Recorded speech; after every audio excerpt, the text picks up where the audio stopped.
السلام علیکم ورحمۃ اللہ وبرکاتہ۔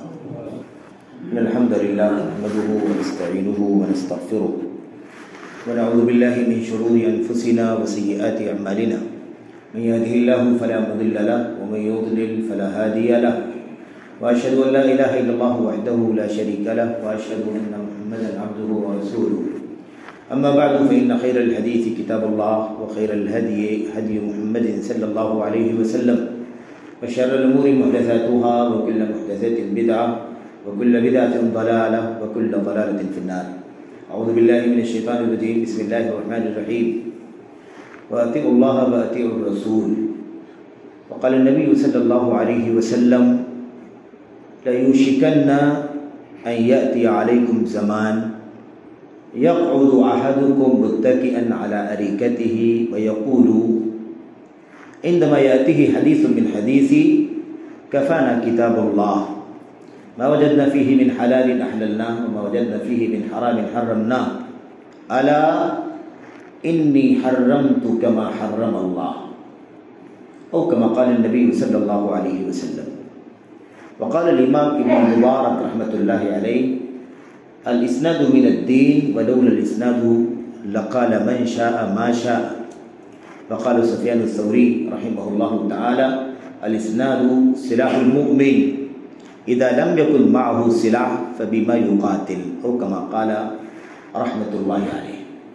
مسجد اہل حدیث بویرے سائزنگ میں جو قائم ہے، اس کے قابل احترام ذمہ داران، اراکین، اس کے منتظمین، اسی طرح سے جمعیت اہل حدیث ٹرسٹ بھیونڈی کے قابل قدر اراکین، ذمہ داران، اس کے صدر محترم، اس کے ناظم صاحب اور دیگر تمام تر ذمہ داران، اسی طرح سے بھیونڈی اور اطراف کے تمام تر علماء، فضلاء اور جمعیت کے خصوصیت کے ساتھ جو سب سے زیادہ متحرک اور فعال دعات ہیں، ان میں سے ہمارے بیچ برادر گرامی فضیلت الشیخ عبدالرشید صاحب سلفی، اسی طرح سے عزیز مکرم عبدالمتین عبدالحمید سنابلی، اور آج کے اس اجتماع کے اس ماہانہ پروگرام کے خطیب اور ہم سب کے بہت زیادہ محترم برادر گرامی فضیلت الشیخ عبدالحکیم عبدالمعبود مدنی حفظہ اللہ، آپ تمام تر بزرگوں، تمام تر نوجوان دوستوں، عزیزوں، ساتھیوں، یہاں آپ کے یہاں پہلی بار آنے کا موقع ہوا، خوشی ہوئی۔ مسجد کا انتظام ہے اور یہ سماج کا سب سے بڑا اور بنیادی کام ہے کہ آدمی جہاں رہے اپنی زندگی کے وسائل کا انتظام کرے، وہیں سب سے بڑی چیز اللہ تعالیٰ کی بندگی کے لیے مناسب انتظام کر کے وہاں زندگی گزارے۔ اگر مسجد کے پاس بس سکے تو بسے، اور نہ بس سکے تو جہاں بسے وہاں مسجد کا انتظام کرے۔ ربنا انی اسکنت من ذریتی بواد غیر ذی زرع عند بیتک المحرم ربنا لیقیموا الصلاة فاجعل افئدة من الناس تهوی الیہم الی آخر الآیہ۔ اللہ تبارک و تعالیٰ نے ابراہیم خلیل اللہ علیہ السلام کے بارے میں فرمایا تھا، ان کی حکایت کرتے ہوئے جو انہوں نے کہا تھا، اے اللہ میں نے اپنے خاندان کو، اپنی ذریت کو، اپنے بال بچوں کو وہاں ٹھہرایا ہے جہاں تیرا محرم گھر عند بیتک المحرم، جہاں بیت اللہ الحرام ہے اس کے پاس اپنے بال بچوں کو ٹھہرایا۔ مفسرین نے، علماء نے لکھا ہے کہ اس سے پیغام ملتا ہے کہ لوگوں کو بسنے کے لیے اس جگہ کا انتظام کرنا چاہیے جہاں اللہ تبارک و تعالیٰ کی بندگی کے لیے مسجدیں قائم، اور اگر نہ قائم ہو، ایسی کوئی جگہ نہ ہو تو آغاز کرے، اس کی کوشش کرے۔ آدمی جس طرح سے زندگی کے وسائل کا انتظام کرتا ہے، سب سے بڑا مقصد ہمارے اور آپ کے وجود کا جو ہے وہ اللہ تعالیٰ کی عبادت اور بندگی ہے۔ اس لیے جہاں آدمی رہے، جہاں 10-5 لوگ اکٹھا ہوتے ہیں، وہاں پر ایک مسجد کا انتظام ہونا چاہیے، اور نہیں ہو تو کم از کم مصلی کا انتظام کیا جائے، ایک جگہ اکٹھا ہو کر کے چند لوگ بھی نماز پڑھ لیا کریں۔ یہ بہت خوش آئند چیز ہے، اچھا اور بہت زیادہ قابل تبریک کام ہے، اور خصوصیت کے ساتھ مسجد صرف اور صرف نماز کی جگہ نہیں۔ اللہ کے نبی علیہ السلام نے اس صحابی سے، اس شخص سے، اس اعرابی سے جس نے مسجد میں آ کر کے پیشاب کرنا شروع کر دیا تھا، جب آپ نے سمجھایا اسے تو آپ نے مسجد کا مشن، مسجد کا کردار بتلایا۔ آپ علیہ السلام نے فرمایا تھا ان المساجد لم تبن لہذا، بھائی دیکھو مسجد اس طرح کے کاموں کے لیے نہیں بنائی گئی ہے کہ اس کو پیشاب پاخانے کے لیے استعمال کیا جائے، چونکہ وہ لا علم تھا اور اس اعتبار سے کہ اسے تہذیب اور ثقافت کا بھی پتہ نہیں تھا. علم دین تو ایک الگ چیز ہے، چونکہ وہ صحراؤں میں رہنے والا، وادیوں میں رہنے والا لوگ تھا، اس لیے وہ شہری ادب اور سلیقہ بھی نہیں جانتا تھا، چیز ہے کہ وہ علم دین جانتا ہو. تو اللہ کے نبی نے فرمایا وَإِنَّمَا بُنِيَتْ لِإِقَامَةِ الصَّلَاةِ وَلِذِكْرِ اللَّهِ وَلِتِلَاوَةِ الْقُرْآنِ. اللہ کے نبی صلی اللہ علیہ وسلم نے فرمایا تھا کہ مسجدیں اس لیے بنائی جاتی ہیں تاکہ ان مسجدوں میں اللہ تبارک و تعالیٰ کی صلاۃ قائم کی جائے. اور قائم کرنے اور پڑھنے میں بہت بنیادی فرق ہے. پڑھنے کا مطلب ہوتا ہے کبھی پڑھ لیا کبھی نہیں بھی پڑھا تو اسے پڑھنے والا ہی کہا جاتا ہے. کوتاہی کرنے والوں کو بھی پڑھنے والا کہا جاتا ہے. 4 نماز پڑھنے والوں کو بھی نماز پڑھنے والا ہی کہا جاتا ہے. کہتے ہیں نماز پڑھتا ہے یعنی کہ بھی چھوڑ دیتا. لیکن قائم کرنے کا مطلب یہ ہوتا ہے کہ اسلامی سماج میں، مسلم سوسائٹی میں نماز بالکل ایک عمارت کی طرح، منارے کی طرح قائم دکھائی دے. ہر شخص پابندی کر رہا ہے، ہر شخص اہتمام کر رہا ہے، وقت سے اذان ہو رہی ہے، وقت سے جماعت پوری ہو رہی ہے، نمازوں کا اہتمام ہو رہا ہے، اور ایک مستقل طور پر شعار ہے دین اسلام کا. اسے ویسے قائم کیا جانا چاہیے جیسے اس کا مقام ہے، جیسے اس کا حق ہے.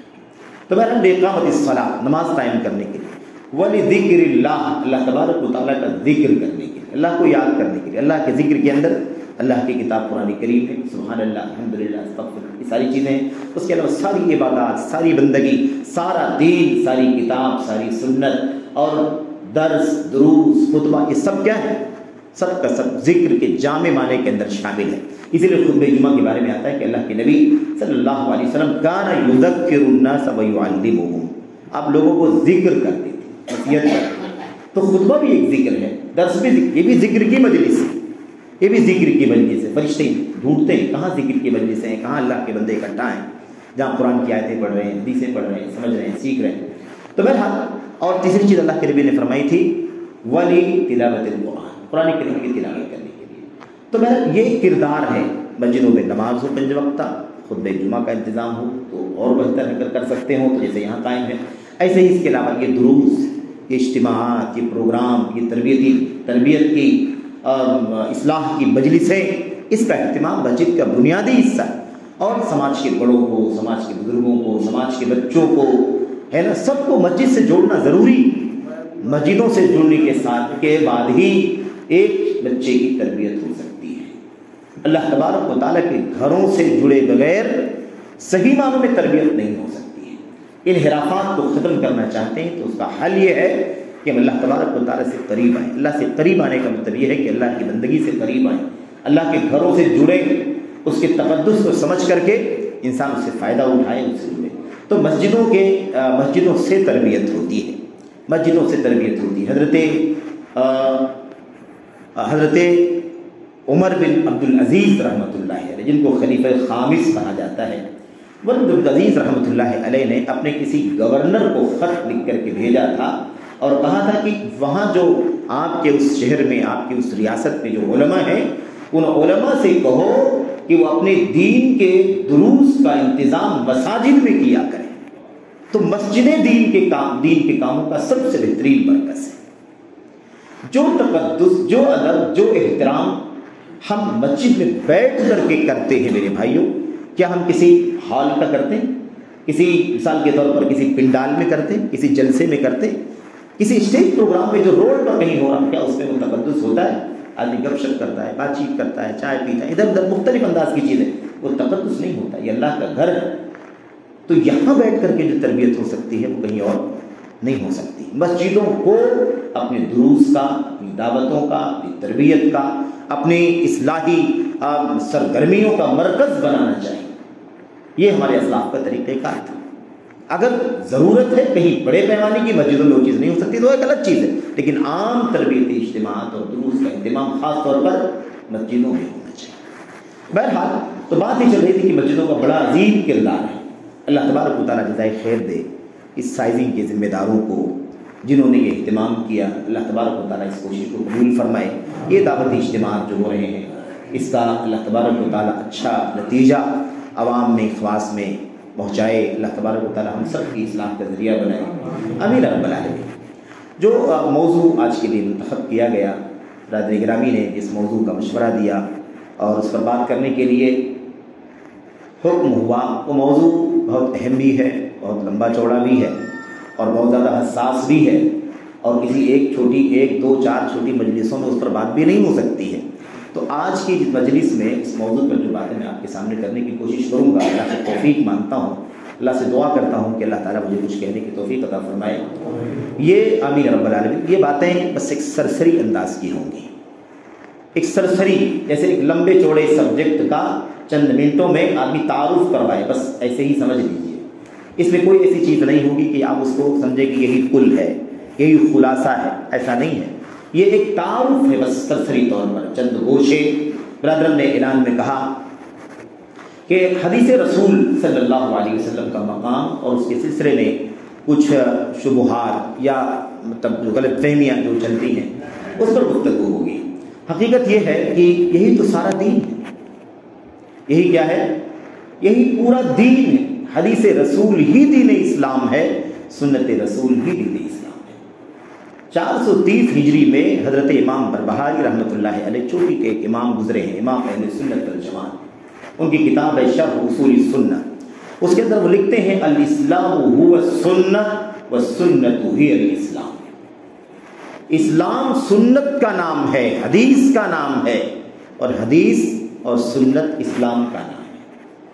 اگر کوئی ہم سے آپ سے سوال کر لے کہ دو لفظوں میں بتاؤ کہ کون سا دین فالو کرتے ہو، کون سا دھرم فالو کرتے ہو، تو دو لفظوں میں کیا جواب دیں گے؟ ہم کہیں گے اسلام، وہ کہے گا ٹھیک ہے اسلام، لیکن اسلام میں کیا ہے، کیا ہوتا ہے، کیا فالو کیا جاتا ہے، کیا مانتے ہو تم؟ تو دو لفظوں میں جواب کیا ہے؟ اس کا جواب کیا ہے؟ ایک ہی دو جملوں میں ہم کہہ سکتے ہیں۔ اور شیخ الاسلام ابن تیمیہ رحمۃ اللہ علیہ نے اپنی کتابوں میں بار بار اس بات کو لکھا ہے، جماع الدین اصلان، دین اسلام کا خلاصہ اور اس کا مجموعہ دو بنیادیں، دو جڑیں، اللہ تبارک و تعالیٰ کی عبادت نبی کریم صلی اللہ علیہ وسلم کے طریقے کے مطابق۔ عبادت کس کی؟ اللہ تبارک و تعالیٰ کی، اور طریقہ محمد رسول اللہ صلی اللہ علیہ وسلم۔ اللہ کی عبادت کرنی ہے، ٹھیک ہے، کیسے کرنی؟ جیسے اسلام نے بتایا۔ اسلام نے کہاں بتایا؟ وہ اللہ کے نبی صلی اللہ علیہ وسلم کے 23 سالہ نبوت کے دور میں سمٹا ہوا ہے۔ نبوت کا جو 23 سالہ دور گزرا ہے، 41 سے لے کر کے 63 تک، یہ 23 سالہ دور نبوت، اس کے اندر وہ سب اتر گیا جو اترنا تھا، جسے دین بنانا تھا اسے اللہ تعالیٰ نے اتار دیا۔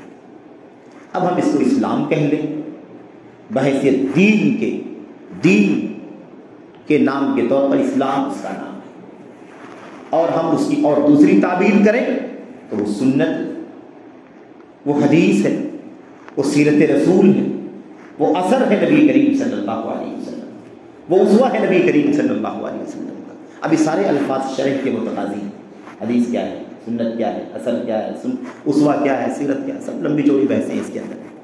تو صرف اور صرف بس ایک طریقے کی تعارف ایک طرح سے اس موضوع کا، کہ اس موضوع میں یہ ساری چیزیں آتی ہیں، اس موضوع میں ساری چیزیں، یہ باتیں، ان میں سے چند باتیں بیان کی جا سکتی ہیں، اس طرح کی باتوں کا تذکرہ اس موضوع کا بنیادی حصہ ہے۔ پھر بھائیوں، سب سے پہلا مسئلہ یہ ہے کہ نبی کریم صلی اللہ علیہ وسلم کی حدیثیں اور آپ صلی اللہ علیہ وسلم کی سنتیں۔ حدیث کیا ہے، سنت کیا ہے، اور کیا دونوں الگ الگ ہیں کہ ایک ہی ہے؟ بڑے بڑے فتنے ہیں اور سارے مسائل ہیں اور ساری پیچیدگیاں ہیں، اور اس طرح کی شبہات پیدا کر کے لوگوں کو کنفیوژن میں ڈال دیا جاتا ہے۔ کنفیوژن ختم کیسے ہوگا؟ کنفیوژن ختم کرنے کے لیے نئی تھیوری نہیں چاہیے، نئی عقل نہیں چاہیے، دانشوری نہیں چاہیے، لاجک نہیں چاہیے، عقلانیت نہیں چاہیے۔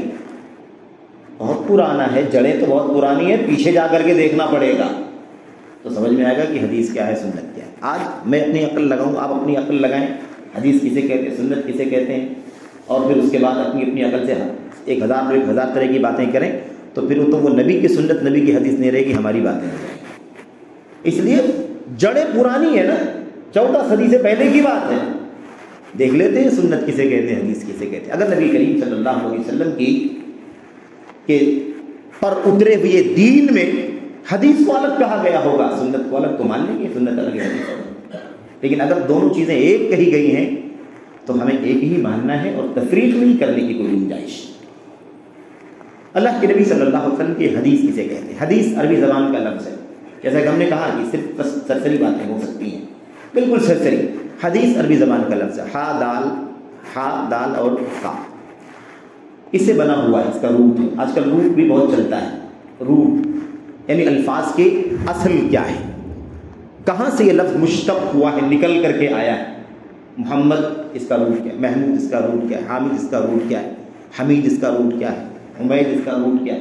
ان سارے الفاظ کا روٹ کیا ہے؟ ایک ہی. اسی سے الفاظ سب سارے کے سارے بنے ہوئے ہیں. تو ٹھیک ہے، روٹ تو جانے بغیر الفاظ کے معنی نہیں جان سکتے ہیں، لیکن یاد رکھیں کہ روٹ ورڈ جان کر کے ورڈ کی میننگ جان سکتے ہیں. وہ ورڈز اسلام میں کس حیثیت سے کس معنی میں استعمال ہوئے ہیں، یہ عربک ڈکشنری ہمیں نہیں سمجھا سکتی، کیونکہ لٹریچر کی کتاب ہے نہیں ہے. کتاب لٹریچر کی نہیں ہے، کتاب اتری اللہ تبارک و تعالیٰ کی طرف سے. زبان عربی ہے، پیغام اللہ تبارک و تعالیٰ کا ہے. زبان عربی ہے، پیغام محمد رسول اللہ صلی اللہ علیہ وسلم کا ہے. تو ہمیں الفاظ کے معنی سمجھ میں آ جائیں گے روٹ کو جاننے سے، لیکن الفاظ کو دین کے اندر کس معنی میں استعمال کیا گیا، شریعت میں اس کی کیا وضاحت ہے، اس کی کیا شرح ہے، اس کے لیے ہمیں دین کی اصولوں کو دیکھنا ہوگا. اللہ کے نبی علیہ السلام کی سنت میں مثال کے طور پر قرآن کی اس آیت کے لفظ کا معنی کیا ہے، خود قرآن کے الفاظ کی تفسیر قرآن کے اندر کیا ہے، قرآن کی تفسیر حدیثوں میں کیا ہے، قرآن کی آیتوں کی تفسیر الفاظ کی تفسیر اللہ کے نبی صلی اللہ علیہ وسلم کے صحابہ کے یہاں کیا ہے، تب جا کر کے مسئلہ حل ہوگا. اس لیے یہ جو ماحول بن رہا نا، صرف روٹ جان گئے تو قرآن جان گئے، اتنے ہزار اتنے سو اتنے دہائی اتنے اکائی میں الفاظ کے معنی جان گئے تو پورا قرآن جان گئے. میرے بھائی 30 جلدوں میں تفسیریں لکھی ہوئی ہیں، کس کام کی ہیں؟ اگر سب ہم نے سمجھ لیا تو الفاظ کا روٹ کا معنی جان گئے.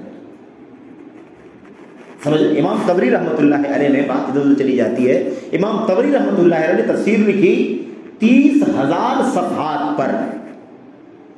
30,000 صفحات، تو صفحات اتنے لمبے رہتے تھے اور بالکل کوئی حاشیہ سائڈ میں چھوڑا نہیں جاتا تھا، بالکل بسم اللہ الرحمن الرحیم الحمدللہ رب العالمین ایسے لکھا جاتا تھا، کوئی مطلب پیراگراف نہیں، کچھ نہیں. 30,000 صفحات تھی. جب شاگردوں نے پڑھا، اس کو دیکھا تو کہا کہ آپ نے اتنی لمبی تفسیر لکھ دی. اللہ کے نبی، اللہ کے کلام کی تفسیر، اللہ کے کلام کی آیتوں سے، اللہ کے نبی کی حدیثوں سے، صحابہ کرام کے آثار سے، تابعین کے اقوال سے، تبع تابعین کے اقوال سے، عربی زبان سے وغیرہ. یہ تفسیر تو پڑھنے میں لوگوں کی عمر ختم ہو جائے گی اور تفسیر ختم نہیں ہوگی. تو اس کو تلخیص کر دیجئے، اس کی سمری کر دیجئے. اب انہوں نے جب اس کی سمری کی تو آج تفسیر طبری، اور سب سے پرانی تفسیروں میں سے 310 میں وفات ہوئی ہے امام طبری رحمۃ اللہ علیہ کی، معصور تفسیروں میں سے، یعنی وہ تفسیر جو قرآن کی آیت قرآن سے، قرآن کی آیت کا معنی حدیث، اس طرح سے اس کو تفسیر معصور کہتے ہیں، یعنی نقل کی ہوئی تفسیر صحابہ کی، اللہ کے نبی کی، صحابہ کی، تابعین کی وغیرہ. تو اب وہ تقریباً میں سمجھتا ہوں تقریباً 27-28 جلدوں پر آج بھی پرنٹڈ پھیلی ہوئی ہے. میرے بھائیوں، کیسے الفاظ کے معنی سے ہم قرآن کریم کو سمجھ سکتے ہیں؟ قرآن کریم کے الفاظ عربی میں ہیں، اس کا عربی معنی تو جان سکتے ہیں، لیکن قرآن میں ہے وہ لفظ، کسی ہماری آپ کی لکھی ہوئی کتاب میں نہیں، قرآن میں ہے، پیغام اللہ تبارک و تعالیٰ. اس کے لیے قرآن کی دوسری آیتیں پڑھنی ہوں گی، اللہ کے نبی کی حدیثیں جاننی ہوں گی، تب اس کا معنی سمجھیں. اگر ایسا نہ ہوتا تو عربی زبان والے تھے نا، عرب کے لوگ سب سمجھ جاتے، لیکن کتنے مسائل میں صحابہ کرام کو کنفیوژن ہوا. عربی جاننے والوں پہنچے اللہ کے نبی کی آیت کریمہ، بہت مشکل ہے ہمارے لیے، کیسے عمل کریں گے اس کے اوپر؟ اللہ کے نبی نے فرمایا نہیں، اس معنی میں ہے ہی نہیں ہے، اس معنی میں نہیں جو تم سمجھتے ہو. ظلم کو تم ظلم سمجھتے ہو، جو ہر آدمی ظلم کرتا ہے، اس کو مار دیا، اس کو ستایا، اس کو گالی دیا، ظلم کیا، اس کا ہڑپ کر لیا، اس کا چھین لیا، ظلم. اللہ کے نبی ظلم تو ہم کرتے ہی ہیں، ہو ہی جاتا ہے، بچنے کے باوجود بھی ہو جاتا ہے، اور اللہ تعالیٰ فرماتا ہے کہ اس کے بغیر ہدایت نہیں، اس کے بغیر امن نہیں. اللہ کے نبی نے فرمایا وہ ہے ہی نہیں ظلم اس معنی میں جس معنی تم سمجھ رہے ہو. یہ ظلم سمجھنا ہے تو سورہ لقمان کی آیت کریمہ پڑھو، ان الشرک لظلم عظیم. وہاں معلوم پڑے گا کہ تمہیں یہ ظلم نہیں ہے جو تم آپس میں کرتے رہتے ہو. ظلم سے مراد وہ ظلم ہے جس کو شرک کہا گیا، اللہ کا حق چھین کر کے کسی اور کو دے دینا، یا اللہ کے حق عبادت کے کسی اور کو ساجیدار بنا دینا. یہ ظلم کرنے والے، ان کو امن نہیں مل سکتا، ہدایت نہیں مل سکتی ہے. تو بہرحال ایسی بہت ساری مثالیں، ایک دو مثال نہیں ہے، بہت ساری مثالیں. ہم خیر بات یہ کر رہے تھے کہ دیکھیے حدیث کا جو لفظ ہے نا، حدیث کے معنی ہوتے ہیں بات. حدیث کے معنی بات، ہم جو بات کرتے ہیں، بولنا، بات کرنا. حدیث یہ لفظی معنی ہے. اب یہی دیکھ لیجئے کہ حدیث عربی زبان کا لفظ اس کے معنی بات کے ہوتے ہیں، لیکن یہ جب اصطلاح میں جائے گا، اصطلاح نبی کریم صلی اللہ علیہ وسلم کی حدیث، میری حدیث آپ کی حدیث نہیں، میری بات آپ کی بات نہیں، بلکہ کس کی بات؟ نبی کریم صلی اللہ علیہ وسلم کی حدیث. اب اس حدیث کی نسبت ہم نے کہاں کر دیا؟ نبی کریم صلی اللہ علیہ وسلم. اب اس کا معنی وہ نہیں رہ گیا جو ہم اور آپ سمجھتے ہیں، ایک خاص اصطلاح بن گئی جس پر یہ لفظ بولا جاتا ہے. اس لیے ہم جب دیکھتے ہیں تو معنی کیا بنتا ہے؟ حدیث کسے کہتے ہیں؟ کل ما اضیف او نسب الى النبی صلی اللہ علیہ وسلم من قول او فعل او تقریر او صفت خلقیہ او خلقیہ. ڈیفینیشن اس کی، اللہ کے نبی صلی اللہ علیہ وسلم کی طرف ہر وہ چیز جس کی نسبت اللہ کی طرف، نبی کی طرف کی جائے، چاہے وہ کوئی بات ہو، یعنی کہا جائے کہ یہ بات اللہ کے نبی نے فرمائی ہے، اسے کیا کہیں گے؟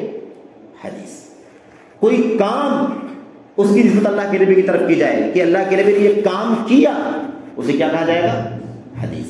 کوئی کام کیا گیا، آپ نے اپنی آنکھوں سے دیکھا لیکن آپ نے ڈانٹا نہیں، روکا نہیں، منع نہیں کیا، بلکہ چلنے دیا، برقرار رکھا، اس کی نسبت کی کہ اللہ کے نبی کی طرف، اس کو کیا کہیں گے؟ حدیث. اس کو تقریر کہتے ہیں، آپ نے دیکھا اور برقرار رکھا. یا کوئی صفت نبی کریم صلی اللہ علیہ وسلم کی، آپ کی صفت. اب صفت کی دو قسمیں، ایک صفت ہے جو تخلیقی یعنی آپ کے جسم و جان کے اندر جو صفت تھی، آپ کا چہرے مبارک ایسا تھا، آپ کا بال ایسا تھا، آپ کے سینے میں یہ تھے، آپ کی پنڈلی ایسی تھی، آپ ناٹے نہیں تھے، بہت زیادہ لمبے نہیں تھے، متوسط تھے، پیشانی کشاد وغیرہ. ٹھیک ہے، یہ کیا ہے؟ صفت خلقی. اور صفت خلقی، اخلاقی صفت، آپ بڑے جری تھے، بہادر تھے، سچے تھے، معاف کرنے والے تھے، ایثار وغیرہ. یہ سب کیا ہے؟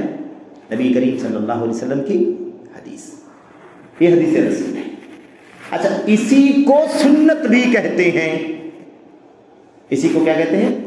سنت بھی کہتے ہیں. ایک غلط فہمی دور ہو جانے کی، سنت میں حدیث میں کوئی فرق نہیں ہے.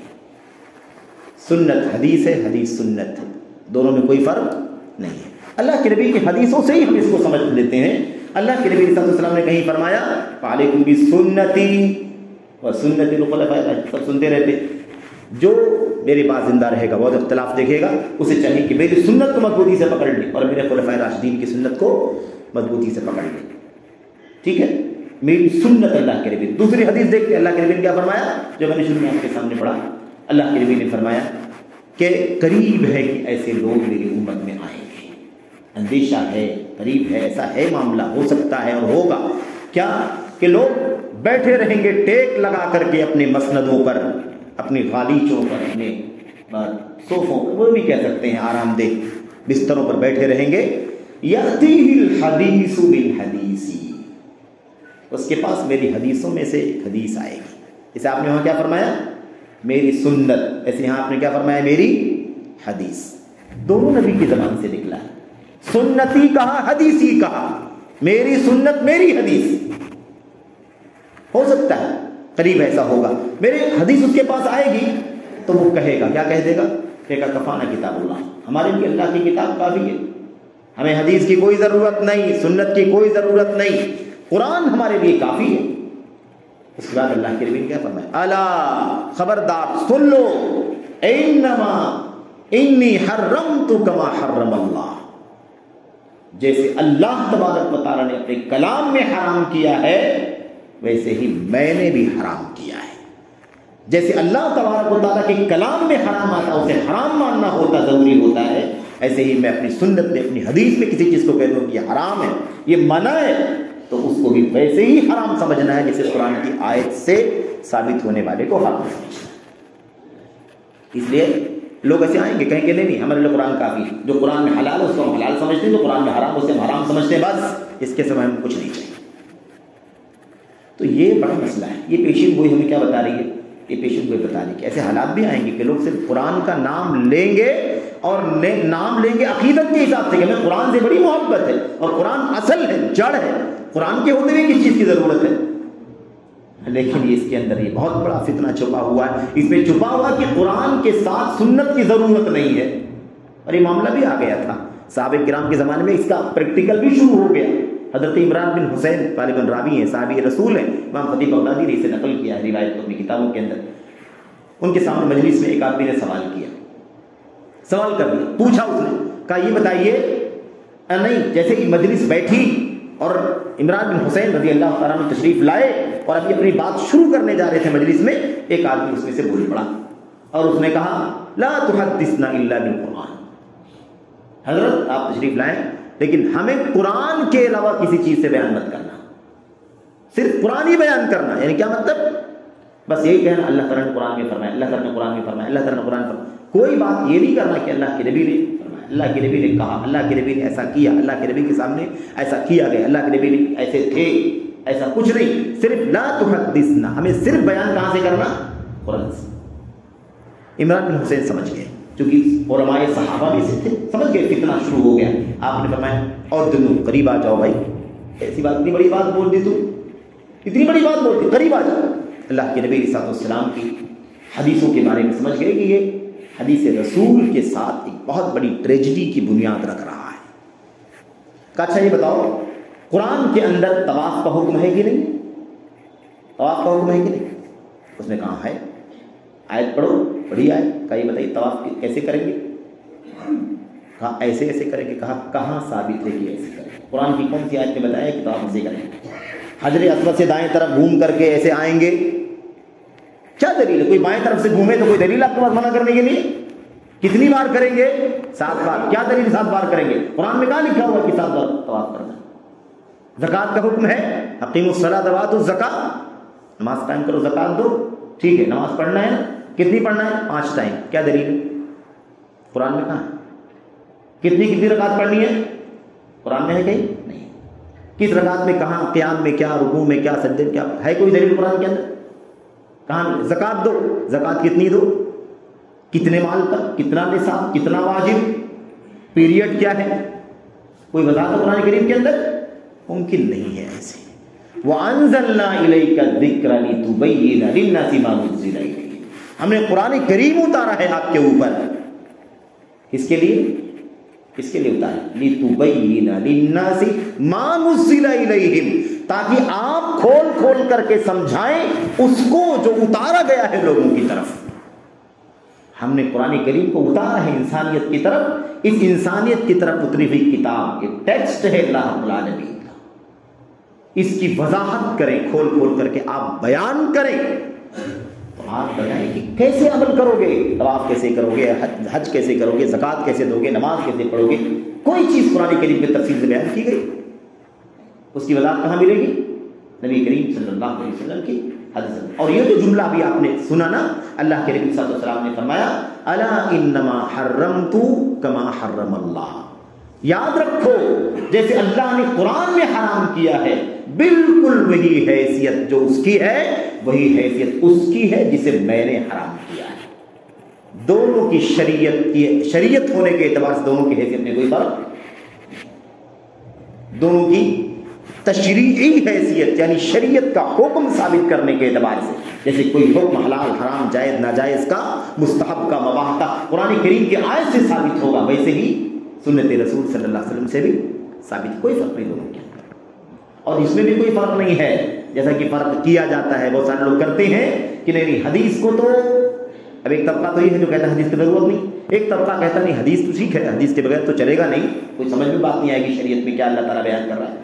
لیکن حدیث میں ضروری ہے کہ وہ کئی لوگ بیان کریں تب وہ صحیح ہوگی۔ ایک اگر صحابی نے بیان کیا اللہ کے نبی علیہ السلام کو میں نے ایسے کرتے ہوئے دیکھا، کافی نہیں۔ کیا کہتے ہیں لوگ؟ کہتے ہیں ایک آدمی نے بیان کیا کافی نہیں ہے، کم سے کم 3 4 5 لوگ بیان کریں گے تب جا کر کے معتبر ہوگی۔ وہ ایک آدمی نے بیان کیا ہے تو کیسے ایک آدمی کی بات مان لی جائے؟ ارے یہ کتنا خطرناک مسئلہ ہے میرے بھائی، اتنا خطرناک مسئلہ۔ اس کا مطلب یہ ہے کہ گویا کہ صحابہ کرام کے بھی عدالت پر، ان کے بھی ثقافت پر، ان کے بھی اعتبار اور اعتماد پر انگلی چلائی جا رہی ہے۔ کیا مطلب؟ صحابی رسول میں بھی کوئی شک شبہ ہے کہ کسی نے جھوٹ بولا ہوگا، کسی نے خیانت کی ہوگی، کسی نے غلط سند بیان کیا ہوگا، کسی نے ایسا کچھ ممکن ہے کہ صحابہ کرام کے بارے میں یہ شبہ؟ تو اب آپ یہ مسئلہ لے آئے کہ بھئی ایک آدمی بیان کرے گا تو اس کی بات قابل اعتبار نہیں، جب تک کم سے کم متواتر، یعنی یہ بھی بیان کر رہا ہے وہ بھی بیان کر رہا ہے وہ بھی، یعنی کیسے بولتے ہیں کہ متواتر خبر ہے، یعنی خبر ایک آدمی نہیں دے رہا ہے، 4 6 8 10 لوگ خبر دے رہے ہیں، جس کی منہ سے سنو وہی خبر دے رہا ہے، ایسا معاملہ تب معتبر ہوگا۔ یہ میرے بھائیوں یہ بھی بہت بڑا فتنہ ہے، بہت بڑا فتنہ۔ کیوں؟ اس لیے کہ اگر اس پر ہم نے عمل کرنے کی کوشش کی تو دین کا 95% حصہ باہر نکل جائے گا، کیونکہ متواتر تو بہت کم ہے، ایک چیز کو 10 10 20 20 50 50 لوگ روایت کرتے ہوں، ایسے تو بہت کم مسائل ہیں۔ میکسیمم مسائل کیسے ہیں؟ ایک صحابی بیان کرتے، ابن عمر بیان کرتے ہیں، ابن عباس بیان کر سکتے، ابن مسعود بیان کرتے ہیں، ایک تابعی بیان کرتا ہے، ایک تبع تابعی بیان کرتا ہے، معتبر۔ ان کی زندگی دیکھو، جھوٹ بولے ہو تو نہ مانو، تبع تابعین نیچے کے نیچے جو ہیں، ٹھیک ہے، ان کی تحقیق تو ہوگی، لیکن میرے بھائیوں یہ شرط لگا دینا کہ نہیں اگر کئی لوگ روایت کریں گے تو ہی مانیں گے، تو پھر دین کا اکثر حصہ غیر معتبر بن جائے گا۔ یہ بڑا خطرناک مسئلہ ہے۔ خیر، اچھا بات یہ چلتی کہ سنت کیا ہے؟ سنت کیا ہے؟ سنت اور حدیث دونوں سیم ہے۔ اچھا سنت کی ڈیفینیشن، جیسے کہ حدیث کا معنی ہم نے سمجھ لیا کہ جس کی نسبت قول، فعل، عمل، تقریر ہے نا، اخلاق اور جسمانی صفت حدیث ہے۔ سنت کا جو لفظ ہے عربی میں، سنت کے معنی راستے کے ہوتے ہیں، طریقے کے ہوتے ہیں، یہ ہے سنت کا لفظی معنی، راستہ، طریقہ۔ سیرت کے معنی میں بھی آتا ہے، یعنی مثال کے طور پر میرے اخلاق عادات کیسے ہیں، یعنی میری سنت کیسی ہے، یعنی میرا طریقہ، میں کیسا رہن سہن میں رکھتا ہوں، اس کو بھی سنت کہتے ہیں۔ اب حدیث اور سنت دونوں ایک ہے تو دونوں کا معنی تو الگ دکھائی دے رہا ہے۔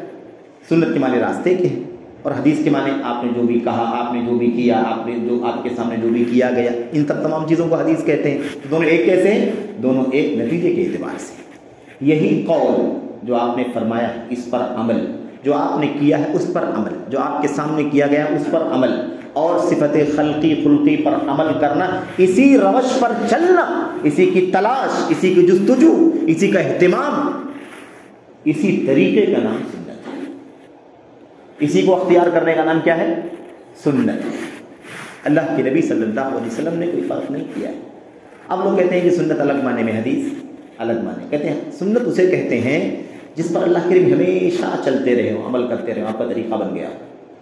اور حدیث کسے کہتے ہیں؟ جس پر آپ نے کبھی ایک بار عمل کر لیا، 2 بار عمل کر لیا۔ میرے بھائیو، لقد كان لكم في رسول الله اسوة حسنة لمن كان يرجو الله واليوم الآخر وذكر الله كثيرا۔ اللہ کے نبی صلی اللہ علیہ وسلم کی پوری زندگی ہمارے لیے بہترین آئیڈیل، آپ نے ایک بار کیا ہے تو بھی ہمارے لیے کیا ہے؟ وہ حجت، ہمارے لیے وہ بھی دلیل ہے، ہمارے لیے اس سے بھی مسئلہ مستنبت ہوتا ہے، جیسے بار بار کرنے والی چیزوں سے مسئلہ مستنبت ہوتا ہے۔ اس لیے یہ تفریق کرنے کی کوئی گنجائش نہیں ہے۔ اس کے علاوہ سلف امت یعنی صحابہ کرام، تابعین، تبع تابعین، ائمہ، پھر محدثین کی پوری جماعت محدثین، کہیں پوری تاریخ میں کسی نے فرق نہیں کیا کہ یہ حدیث الگ ہے، سنت الگ ہے۔ اب کچھ لوگ مثال دیتے کہتے ہیں کہ سنت، اگر ہم سنت اور حدیث دونوں کو ایک اگر مانتے ہیں تو یہ بتائیے کہ اللہ کے نبی علیہ السلام کی حدیث میں یہ بھی آیا ہوا ہے کہ آپ نے انگلی سے اشارہ کیا تو چاند کے 2 ٹکڑے ہو گئے، ہے نا، معجزات میں ہے۔ تو اگر آپ یہ کہتے ہیں کہ حدیث اور سنت دونوں ایک ہے، سب پر عمل کیا جائے گا، تو آپ بتائیے کہ اس حدیث پر کیسے عمل کیا جائے گا؟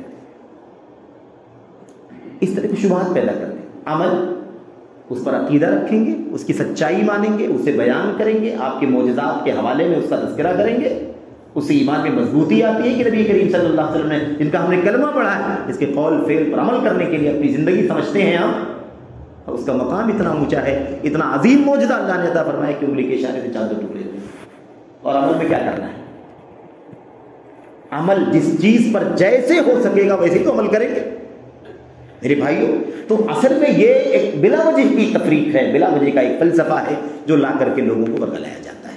پوری سیرت میں کتب السنہ اور کتب الاحادیث، کتب السنہ اور کتب الاحادیث، اس میں کوئی فرق نہیں۔ اچھا ایک بات، اب اس پر عمل تو کرنا ہے، لیکن عمل کے مسئلے میں ایک چیز خاص طور پر سمجھ لینا ہے کہ امت میں شروع سے ہی اسلام کی مخالفت، سنت رسول صلی اللہ علیہ وسلم کی مخالفت کا ایک مشن چلتا رہا ہے، اور اس کی لمبی تاریخ ہے۔ خوارج کی طرف سے، روافض کی طرف سے، صوفیہ کی طرف سے، عقلانیوں کی طرف سے ایک لمبی داستان ہے، دنیا پرستوں کی طرف سے، بادشاہوں کے یہاں، درباریوں کے یہاں، درباری ہوتے تھے بادشاہوں کے یہاں، ان کے یہاں اپنے بادشاہوں سے قربت حاصل کرنی ہے، نذرانہ حاصل کرنا ہے، تو ان کے حق میں جھوٹی حدیث بیان کر دیا، ان کی تعریف میں حدیث بیان کر دیا، یا بعد میں آگے چل کر کے مسلکوں کے چکر میں کہ میرا مسلک ہے اس کی فضیلت بیان کروں، اس کی مخالفت میں حدیث گڑھ دیا ہے نا، اپنی تعریف میں حدیث گڑھ دی۔ اس طرح کے دسیوں بیسیوں وجوہات ہیں جس کی بنیاد پر حدیث میں خرد مرد کا بھی کام لوگوں نے کیا۔ اس لیے اب یہاں پر وہ اہم چیز آتی ہے ہمارے سامنے کہ حدیث اللہ کے نبی کا قول، اللہ کے نبی کا فعل، اللہ کے نبی کی تقریر، لیکن اللہ کے نبی اور آج ہمارے بیچ میں کتنا گیپ ہے، کتنے سال کا؟ 1444 چل رہا ہے نا یہ، یعنی تقریباً آپ سوچیے نبی کریم صلی اللہ علیہ وسلم کی وفات سن 11 ہجری میں ہوئی ہے تو 1433 سال گزر چکے ہے کہ نہیں؟ اگر آج کوئی کھڑے ہو کر کے کہے نبی کریم صلی اللہ علیہ وسلم نے ایسے فرمایا، تو اللہ کے نبی آج تو ہے نہیں کہ فرما دیا آپ نے، ہے کہ نہیں؟ اب یا تو ہم پوچھیں اس سے کہ بھئی آپ کہہ رہے ہیں کہ اللہ کے نبی نے فرمایا، تو آپ جو بیان کر رہے ہیں اللہ کے نبی کے واسطے سے کیسا آپ نے فرمایا ہے؟ آپ کے اور نبی کے بیچ میں 1400 سال گزر چکا ہے، اس 1400 سال کے بیچ کا چین بتائیے، آپ تک کیسے یہ بات پہنچی؟ ظاہر ہے کہ ہم صحابی تو نہیں، تابعی تو ہیں، اللہ کے نبی نے بیان کیا ہوگا تو صحابی نے سنا ہوگا، اس نے آگے بیان کیا، تابعی نے اس کے آگے بیان کیا، اس نے اس کے آگے بیان کیا، انہوں نے اس کے آگے بیان کیا، یہ چین آج اگر ہم بیان کرتے ہیں تو پورا سلسلہ ہم تک آنا چاہیے، اور یا تو کتابوں کے حوالے سے ہم بیان کریں، کتابیں جو 2-3 سلسلے کے بعد کتابوں میں اکٹھا کر دیا گیا، امام مالک نے، امام بخاری نے، مسلم، امام ترمذی، نسائی ہے نا، ابو داؤد، ابن ماجہ وغیرہ، ان ائمہ نے، کوئی 3ری صدی کے ہیں، کوئی 4تھی صدی کے ہیں، کوئی 2ری صدی کے ہیں، ان علماء نے، محدثین نے نبی کریم صلی اللہ علیہ وسلم کی حدیث آپ نے بیان کی، صحابی نے سنا، صحابی نے تابعی کو بیان کیا، اور تابعی کے بعد اس کو اس وقت کے علماء نے اتنے چین کے ساتھ کتاب میں نوٹ کر دیا۔ اب وہ کہتے ہیں مجھے بیان کیا فلاں نے، انہوں نے سنا تھا فلاں سے، انہوں نے سنا تھا ابو ہریرہ سے، انہوں نے سنا تھا نبی کریم صلی اللہ علیہ وسلم۔ یہ چین، یہ کیا ہے؟ یہ چین، اسی کو سند کہتے ہیں۔ یہ بہت خطرناک چیز ہے، اس نے تو اسلام کو بچانے کا، اسلام کے تحفظ کا سب سے بڑا کردار ادا کیا ہے۔ اور یاد رکھو کہ یہ چین کے ذریعے سے کسی پرانے کی بات، کسی پیشوا، کسی امام، کسی نبی، کسی رسول کی بات کو چین کے ساتھ آج تک سیو کیا گیا ہو، یہ دنیا میں کسی امت کو حاصل نہیں ہے، امتیاز امت محمد صلی اللہ علیہ وسلم۔ میرے بھائی، اپنوں نے نہیں، پرایوں نے اعتراف کیا ہے اس کا۔ اپنے تو اعتراف کرتے ہی ہیں، ائمہ کے اقوال، بہت ساری چیزیں موجود ہیں، لیکن پرائے دشمنان اسلام، یہود و نصارہ، جن کو نفرت ہے اسلام سے، وہ بھی اس کا اعتراف کرتے ہیں کہ دنیا میں واحد قوم مسلمانوں کی ہے جنہوں نے 5 لاکھ نیریٹرز کی زندگی کو اپنی کتابوں کے اندر محفوظ کیا ہوا ہے۔ کوئی کہیں سے کسی کے حوالے سے بات بیان کر دے کہ اللہ کے نبی نے بیان فرمایا، تو یہ چیک کر کے دیکھ لیں گے کہ بیان کرنے والا کون ہے، اس کا باپ کون، اس کا دادا کون، کہاں رہتا تھا، سچ بولتا تھا، جھوٹ بولتا تھا، کیا کاروبار کرتا تھا، کیا مشغلہ تھا۔ یہ امتیاز کس کو حاصل ہے؟ اس دین کو حاصل ہے جس کے ہم ماننے والے ہیں، اس دین کے ماننے والوں کو یہ امتیاز حاصل ہے جو محمد رسول اللہ صلی اللہ علیہ وسلم کی، میرے بھائی، سنت و سیرت کے دلداجہ ہیں، محبت کرنے والے، یہ ہمارا امتیاز ہے۔ کسی کے پاس امتیاز نہیں، خصوصیت ہے امت کی کہ ہماری کوئی، اسی لیے دنیا کی کوئی طاقت اسلام میں کتنا بھی خرد برد کرنے کی کوشش کرے، بالآخر وہ چین میں پکڑ میں آ جاتی ہے، کیونکہ اس کے راویان کے نام محفوظ ہیں، سب میں کہاں کا ہے، بصری ہے، کوفی ہے، مصری ہے، شامی ہے، سب معلوم، سچا ہے، جھوٹا ہے، فاسق ہے، فاجر ہے، حافظہ درست تھا، نہیں درست تھا، ہے نا، خارجی تھا، بدعتی تھا، شیعی تھا، سب کچھ پتا ہے ہمیں، الحمدللہ۔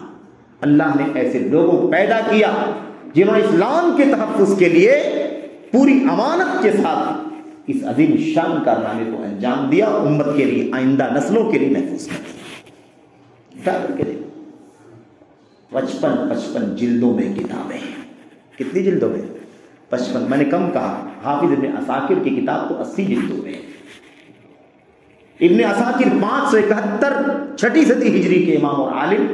میرے بھائی تاریخ دمشق لکھا 80 جلدوں میں، جس میں سے 10 جلدیں صرف فہرست کی. 70 جلدوں میں کتاب اور 10 جلدوں میں اس کی فہرست. میرے بھائی تاریخ بغداد 16 جلدوں میں. میرے بھائیوں اس کے علاوہ الکمال جو اصل نسخہ ہی غائب ہے، اس کمال کا جو اختصار تھا حافظ مزی تہذیب الکمال تقریباً 22 سے 26 جلدوں میں آج بھی موجود ہے. تہذیب التہذیب 12 جلد میں، تقریب التہذیب 1 جلد میں، اور اس کے نصاب المیزان. کتنی کتابیں ہیں جرح و تعدیل کی. سیر اعلام النبلاء 27 جلدوں کے اندر، تاریخ الاسلام امام ذہبی کے 51 جلدوں کے اندر. حیران ہو جائے گا انسان. میرے بھائی تو یہ امتیاز ہمیں اللہ نے عطا فرمایا. اس لیے کوئی بھی نبی کی باتوں کے بیچ میں کوئی چیز داخل کر کے نکل جائے نہیں ہو سکتا. میرے بھائیو واقعی بہت سارے موجود، ہم نے کہا وقت بہت کم ہے اور بہت ساری باتیں. امام بہرحال بہت سارے واقعات ہیں. کسی نے آ کر کے کہا کہ آپ لوگ روایتیں کرتے ہیں، نبی کی حدیثیں جمع کرتے ہیں، ہمارے لوگوں نے اتنی 100 حدیثوں کو اپنی طرف سے چین گڑھ دیا. چین گھڑنے کے بعد آگے کا ٹیکسٹ یعنی جو بات ہے اسے بھی گھڑ کر کے تمہاری حدیثوں میں ملا دیا ہے. تم اسے کیسے جان پاؤ گے کہ تمہاری نبی کی بات نہیں ہے، کسی اور نے ملا دیا ہے؟ کیا جواب دیا تھا؟ کیا جواب دیا تھا؟ تعیش لها الجہابذہ. کوئی فکر کرنے کی ضرورت نہیں ہے. اس کے لیے اتنے اعلیٰ معیار کے اللہ تبارک و تعالیٰ کے بندے پیدا ہوں گے اور زندہ رہیں گے جو چھانٹ چھانٹ کر کے دودھ کو الگ پانی کو الگ کر دیں گے.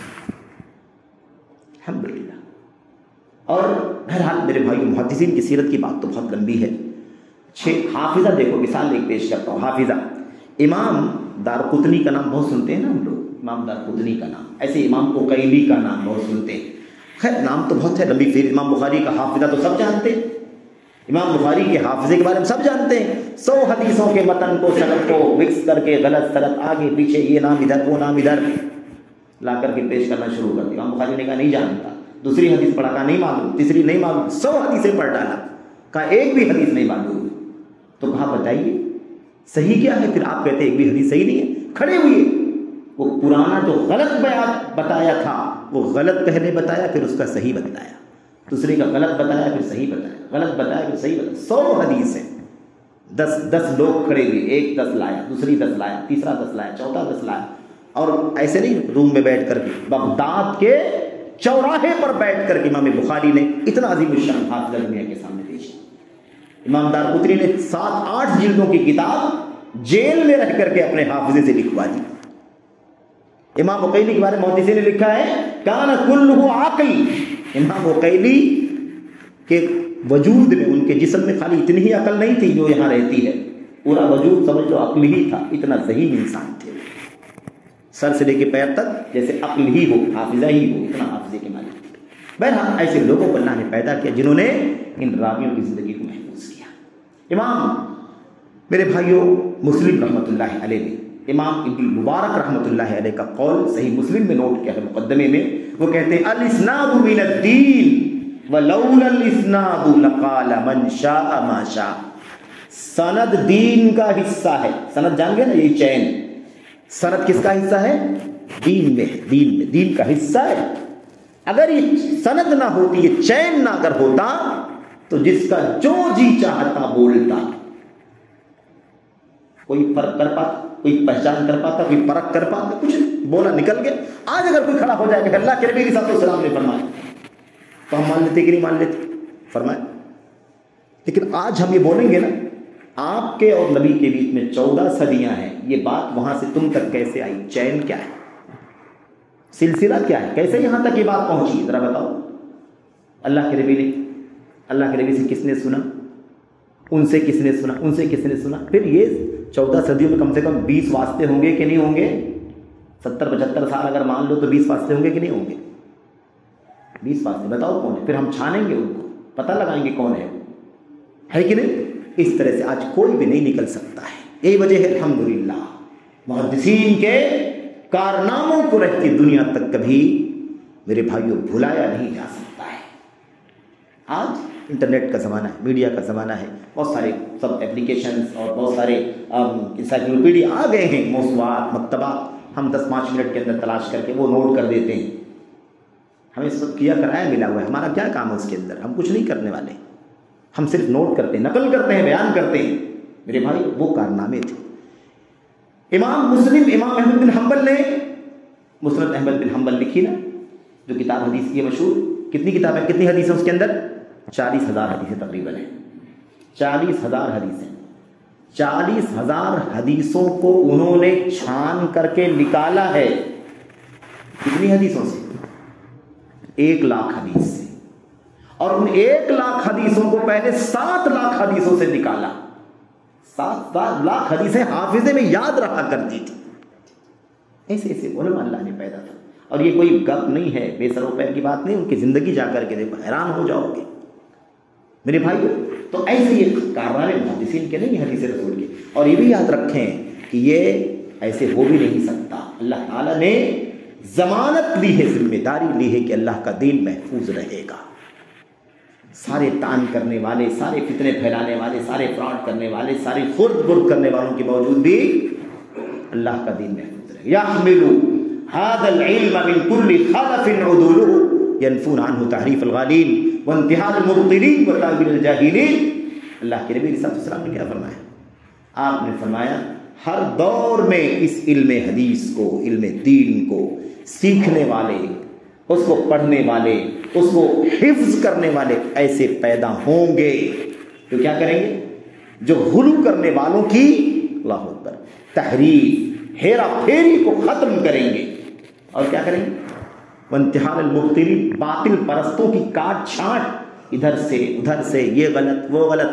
آج آپ نے دیکھا ہوگا لوگ پیدا ہو آج کل نئے نئے مسائل. یہ حدیث اس آیت سے ٹکراتی ہے. حدیث تو بخاری میں ہے، لیکن بات صحیح، بخاری میں تو کیا ہو گیا؟ حدیث ٹکراتی ہے نبی کریم صلی اللہ علیہ وسلم کی قرآن کریم سے. بتاؤ قرآن مانو گے کہ حدیث مانو گے؟ اب کوئی بھی ایک عام آدمی جس کو دین کا مطالعہ نہیں صحیح سے، وہی تو کہے گا نا نہیں صحیح بات ہے، قرآن کو مانیں گے. کیا قرآن کے رہتے بھی حدیث کو مان لیں، قرآن چھوڑ دیں؟ ایسا کیسے ہو سکتا ہے؟ تو سب سے پہلی جہالت، لا علمی اور پستی یہ ہے کہ یہ فتنہ امت کے اندر عام کیا جا رہا ہے کہ حدیث اور قرآن میں ٹکراؤ ہے. یاد رکھو، اور یہ قاعدہ ہے، پرنسپل، اصول ہے. قرآن کی کوئی آیت کریمہ نبی کریم صلی اللہ علیہ وسلم کی کسی صحیح حدیث سے کبھی ٹکرا نہیں سکتی. اللہ فرماتا ہے ہم نے آپ کی طرف قرآن کو اتارا ہے تاکہ آپ اس کو کھول کھول کر کے بیان کریں، اس کی وضاحت کریں، اس کی شرح کریں، اس کا معنی سمجھائیں، اس پر عمل کر کے دکھائیں. تو اسی کا ایکسپلینیشن ہے. تو ٹکرائے گا کیسے؟ ٹکراؤ وہاں نہیں ہے، ٹکراؤ ہماری عقلوں میں ہے، نقص ہے ہماری عقلوں میں. اس لیے ہم کیا کہتے ہیں؟ ٹکراؤ نہیں. میرے بھائی، بہرحال کہنے کا مطلب ہے کہ حدیثوں کی صحت کے لیے اصول بنائے گئے. اصول، حدیث صحیح کب ہوگی، حدیث ضعیف کب ہوگی، اس کے اصول بنائے گئے. اب بڑی سب تفصیلات ہیں ان کے اندر، لیکن ایک بات یاد رکھیں، حدیث جب صحیح چین کے ساتھ، اور جو ٹیکسٹ ہے، متن جو بیان کیا نبی کریم صلی اللہ علیہ وسلم نے، اگر اس میں کوئی خرد برد نہیں ہے، اس کے بھی پرکھنے کے بہت سارے طریقے ہیں، اس کے بھی پرکھنے کے بہت سارے اصول اور قاعدے ہیں. پہلے ان کا کام وہ کرتے ہیں الحمدللہ. سمجھ رہے ہیں؟ تو 15 منٹ نہ 5 منٹ. تو یہ اصول جو ہے نا، متن، جس کو متن کہتے ہیں، ٹیکسٹ، جو اللہ کے نبی نے فرمایا، چین سے وہ بات یہاں تک پہنچی، اور بات کون سی ہے؟ وہ اس کو ہم متن کہتے ہیں. یہ چین سند ہے، اور بات جو ہے وہ کیا ہے؟ وہ متن، ٹیکسٹ. اب ان میں سے نہ سند میں، چین میں، نہ متن میں کوئی کسی بھی طرح کا کوئی خلل نہیں ہے. خلل کیسے ہو سکتا ہے؟ خلل کئی طرح سے ہو سکتا ہے. خلل ایسے ہو سکتا ہے، اب اسی کو ہمیں سمجھنا ہے کہ اگر خلل نہیں ہے تو اس کو ہم صحیح حدیث کہتے ہیں. اب یہاں بھی بات یاد رکھیں کہ صحیح جو ہم کہتے ہیں نا، صحیح، اب ہم لوگ تو ہر چیز میں صحیح بولتے ہیں. جو چیز صحیح ہو تو صحیح بولتے ہیں، اس کے مقابلے میں غلط بولتے ہیں، ہے کہ نہیں؟ تو ایک تو عام بول چال میں صحیح کا جو معنی ہم جانتے ہیں، ایک تو معنی وہ ہے، اور ایک معنی کیا ہے؟ صحیح کا یہ لفظ، یہ اردو والا ہماری بول چال والا صحیح نہیں ہے، یہ حدیث رسول نبی کی بات میں، نبی کی سنت میں معتبر ہے غیر معتبر ہے، اس کے لیے ایک اصطلاحی لفظ ہے. سمجھ رہے ہیں؟ ایک اصطلاحی لفظ ہے. ورنہ ہم کہیں گے کہ صحیح کے مقابلے میں غلط رہے گا، صحیح کے مقابلے میں ضعیف کیسے ہو جائے گا؟ ضعیف کے معنی کمزور کیا ہوتے ہیں؟ تو کمزور کے مقابلے میں صحیح کہ کمزور کے مقابلے میں طاقتور ہے. تو ایسے یہ منطق نہیں لگانی ہے ہمیں. یہ منطق لگانے کی وجہ سے ہی یہ غلطیاں ہو رہی ہیں میرے بھائی. کیونکہ آج لوگ کھڑے ہوتے ہیں کہتے ہیں کہ ہمارا برسوں سے اس پر عمل کر رہا تھا، نماز کا یہ مسئلہ، روزے کا یہ مسئلہ، زکات کا یہ مسئلہ، کاروبار کا یہ مسئلہ، نکاح کا یہ مسئلہ، طلاق کا یہ مسئلہ، اور اندر داخل ہوں مثال کے طور پر تو ہاتھ باندھنے کا یہ مسئلہ، نیت باندھنے کا مسئلہ، رفع دین کرنے کا مسئلہ، پیر ملانے کا مسئلہ مثال کے طور پر، اور بہت سارے مسائل. نکاح میں ولی ماننے کا مسئلہ، ولی رہے گا کہ نہیں رہے گا، ہے کہ نہیں؟ اس طرح کی بہت سارے مسائل ہیں. ہم تو آج تک ایسے ایسے عمل کر رہے تھے، آج یہ کہا جا رہا ہے کہ حدیث تو ضعیف ہے، یعنی کمزور ہے. تو وہی ابھی شیخ نے ذکر کیا کہ مضحکہ خیز بات لوگ کہتے ہیں کہ بھائی ضعیف ہے تو باپ بھی ضعیف ہو جاتا ہے، ماں بھی ضعیف ہو جاتی ہے، دادی بھی ضعیف ہو جاتی ہے، تو کیا ہم چھوڑ دیتے ہیں اس کو؟ یہ کیسے کہتے ہیں کہ حدیث ضعیف ہے، نہیں عمل کیا جائے گا اس کے اوپر؟ کیسے کہتے ہیں حدیث ضعیف ہے، ناقابل اعتبار ہے، اس پہ عمل نہیں کیا جا سکتا، اس کو مانا نہیں جا سکتا، فالو نہیں کیا جا سکتا؟ یہ کون سی بات ہوئی؟ ضعیف ہی تو ہے، مر تھوڑی نہ گئی ہے. مر جائے گی تب ناقابل اعتبار رہے گی نا، تب وہ لا شیء ہو جائے گی. ہے لیکن کمزوری ہے، تو کمزوری تو ٹھیک ہے کوئی بات نہیں، لیکن ہے اپنا ہی. تو یہ باپ دادے والی کمزوری نہیں ہے میرے بھائیوں، یہ اصطلاح ہے نبی کریم صلی اللہ علیہ وسلم کی حدیثوں کے اوپر حکم، معتبر، غیر معتبر، مقبول، غیر مقبول، مقبول، مردود، مانا جائے گا، نہیں مانا جائے گا. اس کے لیے ایک اصطلاحی لفظ ہے، اصطلاحی لفظ. سمجھ رہے ہیں نا؟ اب آپ صحیح کسے کہتے ہیں؟ صحیح اب آپ سرسری سمجھاؤں گا بالکل شارٹ میں ایک دم. علم حدیث کا موضوع ہے، لمبا چوڑا مصطلح کا. حدیث صحیح کسے کہتے ہیں؟ ابھی ہم لوگ چین سن رہے تھے نا، چین، یہ چین. اب اس چین کے اندر سب سے پہلی چیز یہ ہے کہ جو راوی ہیں، جو نیریٹ کر رہے ہیں، اللہ کے نبی سے سنا، صحابی رسول نے، اس میں کوئی مسئلہ نہیں صحابی کے اندر کہ صحابہ کرام سب کے سب عادل ہیں، حافظ ہیں، سچے ہیں، معتبر ہیں، کیونکہ اللہ تعالیٰ نے ان کی صفائی پیش کر دی نا. اللہ ان سے راضی ہے، وہ اللہ سے راضی ہے. اس لیے اب آگے کچھ زبان اٹھانے کی، قلم چلانے کی کوئی گنجائش نہیں ہے. اور جو صحابہ کی زندگی پر، صحابہ کی شان میں کوئی قلم چلاتا ہے، انگلی اٹھاتا ہے، زبان کھولتا ہے، یاد رکھو وہ دین کو غیر معتبر ثابت کرنے کی سازش کا حصہ ہے. میرے بھائی، جان کر کے کر رہا ہو یا جانے میں کر رہا، شعوری یا غیر شعوری، وہ دین اسلام کو غیر معتبر ثابت کر رہا ہے. کیونکہ یہ دین کیسے پہنچا مجھے بتاؤ؟ قرآن تو اتر گیا، نبی نے بیان کر دیا. وہ پہلا بیچ جس نے قرآن کو سنا، نبی کی باتوں کو سنا، اگر وہ صحابہ ہی غیر معتبر ہو جائیں گے تو پورا دین غیر معتبر ہوگا کہ نہیں ہوگا؟ ہم کہتے ہیں نا یہ بات وہاں سے نکلی ہے، اس کی جڑ ہی صحیح نہیں ہے. تو جڑ صحیح نہیں، ساری باتیں غیر معتبر ہو جائیں گی کہ نہیں ہو جائیں گی؟ تو صحابہ کی زندگی پر، صحابہ کے بارے میں انگلی اٹھانا بہت خطرناک ہے، یاد رکھو.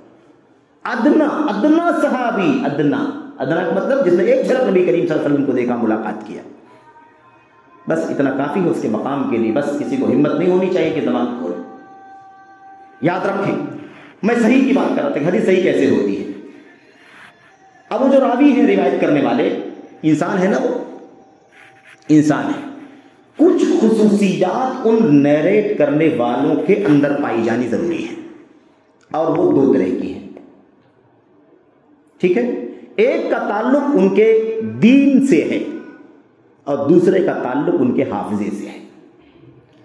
راوی روایت کر رہا ہے، ٹھیک ہے، اللہ کے نبی سے صحابی رسول نے سنا، صحابی رسول نے تابعی کو بیان کیا. اب وہ تابعی ہیں، اس کے بعد تبع تابعی ہیں، اس کے نیچے محدثین ہیں مثال کے طور پر. اب یہ جو ہے نا، جو لوگ ہیں، صحابہ کی بات تو غلط، ان پر ہم کوئی گفتگو نہیں کرنے والے ہیں، اس کے نیچے بات کریں گے. اب وہ جو تابعی مثال کے طور پر، تو اب ضروری ہے کہ تابعی کے اندر دو خوبیاں پائی جائیں، یعنی دو طرح کی صفائی ضروری ہے. ایک چیز کی وہ اس کے اندر عدالت کا کوئی پرابلم نہیں ہونا چاہیے، کوئی بھی ایسی اخلاق، جھوٹ ہے نا، فریب، مکر ہے نا، یا مثال کے طور پر کوئی غیبت ہے، کیا نام ہے، خیانت ہے، یا مثال کے طور پر عقیدہ فاسق ہے، بدعقیدہ ہے، بدعتی ہے، رافضی ہے مثال کے طور پر، ہے نا، اور وہ اسی کا پرچار کرنے والا ہے. یا مثال کے طور پر دوسرا پہلو کیا ہے؟ حافظہ اس کا برابر ہونا چاہیے. تو عدالت کے اعتبار سے کوئی انگلی نہ اٹھائی جائے اس کے اوپر. عدالت اس کے دین کے اعتبار سے بالکل سچا پکا ٹھیک ٹھاک دیندار ہے نا، ایک دم معتبر. اور دوسری چیز حافظہ، حافظہ صحیح ہونا چاہیے. بھائی نیک دیندار تو ہے لیکن حافظہ اگر صحیح نہیں ہے تو ہو سکتا ہے روایت حدیث جو نبی کی زبان سے نکلی، صحابی نے سنی، صحابی نے بیان کی، وہ اگر حافظہ صحیح نہیں تو برابر یاد نہیں کر پائے گا، اس بھول جائے گا، غلطی کرے گا، کچھ کا کچھ بول دے گا، اپنی طرف سے ملا دے گا، یا حافظہ خلط اختلاط کا شکار ہو جائے تو دوسری چیزوں کو بھی ملا کر کے بیان کر دے گا. تو ایک تو عدالت والی پرابلم نہیں ہوتی کسی راوی کے اندر، اور دوسری چیز حافظے والی. یہ تو ہو گئی بات راویوں کے اندر. اس کے بعد یہ جو ایک راوی سے دوسرا راوی سنتا ہے، اس سے نیچے والے کو ملتا ہے، اس سے نیچے والے کو ملتا ہے، اس کے اندر بھی کچھ چیزیں بہت ضروری ہیں. وہ کیا ہے؟ اب سب بیان کرنے والے اگر صحیح ہیں تو ٹھیک ہے، لیکن اب یہ جو چین ہے نا، چین، اس چین کے اندر یہ بہت ضروری ہے کہ وہ بات یقیناً جس نے اوپر سنی ہے اس نے آگے والے کو بیان کی ہے تو واقعی وہ چیز اس کو بیان ہوئی ہو. ایسا نہ ہو کہ اس سے کہتا تو ہے کہ میں نے سنا ہے، راوی کہتا ہے میں نے اوپر والے سے سنا ہے، اور اس نے کہا کہ اللہ کے نبی سے میں نے، صحابی رسول نے سے سنا ہے، اور صحابی اللہ کے نبی سنے، لیکن یہ دعویٰ اس کا صحیح نہیں ہے. کیوں؟ اس لیے کہ جس وقت یہ بیان کر رہا ہے کہ میں نے فلاں سے سنا ہے، جب یہ موجود تھا تو اس سے پہلے اس کی وفات ہو گئی تھی، پہلے والے کی وفات ہو گئی تھی، سنا کیسے؟ یہ بہت موٹے طور پر سمجھانا چاہتا ہوں، ورنہ بہت باریکیاں بھی اس کے اندر ہیں. تو کبھی کیا ہوتا ہے، آدمی بیان کرتا ہے کہ میں نے فلاں سے سنا، لیکن جب چیک کیا جاتا ہے محدثین بتاتے ہیں تو کہتے ہیں کہ نہیں، اس زمانے میں تو تھا ہی نہیں، یا بہت دور، وہ فلاں جگہ، مشرق و مغرب کا فرق ہے، دونوں کی کبھی ملاقات نہیں ہوئی، کبھی اس کو وہاں جانے کا، تو کبھی اس کے وہاں سفر کرنے کا کوئی تذکرہ نہیں ملتا، اس کے وہاں جانے کا سفر کرنے کا تذکرہ نہیں ملتا، تو پھر سن کہاں سے لیا ان لوگوں؟ ملاقات ہوئی نہیں تو سنا کیسے؟ سمجھ رہے کہ نہیں سمجھ رہے؟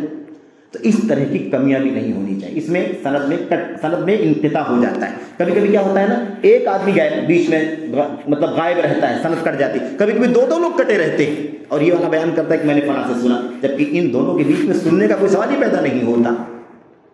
یہ کون بتاتا ہے؟ یہ محدثین نے جو ان کی زندگیاں نوٹ کی ہیں نا، ان کی پیدائش کی تاریخ، وفات کی تاریخ. اسی لیے آپ یاد رکھیں، محدثین کے یہاں پیدائش کی تاریخ جاننا، بیان کرنا، لکھنا، نوٹ کرنا، وفات بہت زیادہ محبوب علم ہے، کیونکہ اسی سے راویوں کا پتہ چلتا ہے نا کہ کون کب رہا، کون کب نہیں رہا. دوسری چیز تاریخ کا علم بہت قیمتی ہے محدثین کے یہاں، کیونکہ تاریخ سے سارا حلیہ پتہ چلتا ہے، سارے حالات کا ضرور کا پتہ چلتا ہے، ماحول کا پتہ چلتا ہے، آدمی کی ذہنیت کا پتہ چلتا ہے. کسی علاقے میں رافضیت پھیلی ہوئی تھی، معلوم پڑتا ہے کہ اسی ماحول کا یہ راوی ہے، اس لیے اس کے اندر رافضیت پائی جاتی ہے، خارجیت پائی جاتی، بدعت پائی، مثال کے طور پر. تو ایک بات سمجھ لیں کہ چین میں کوئی خلل نہیں ہونا چاہیے.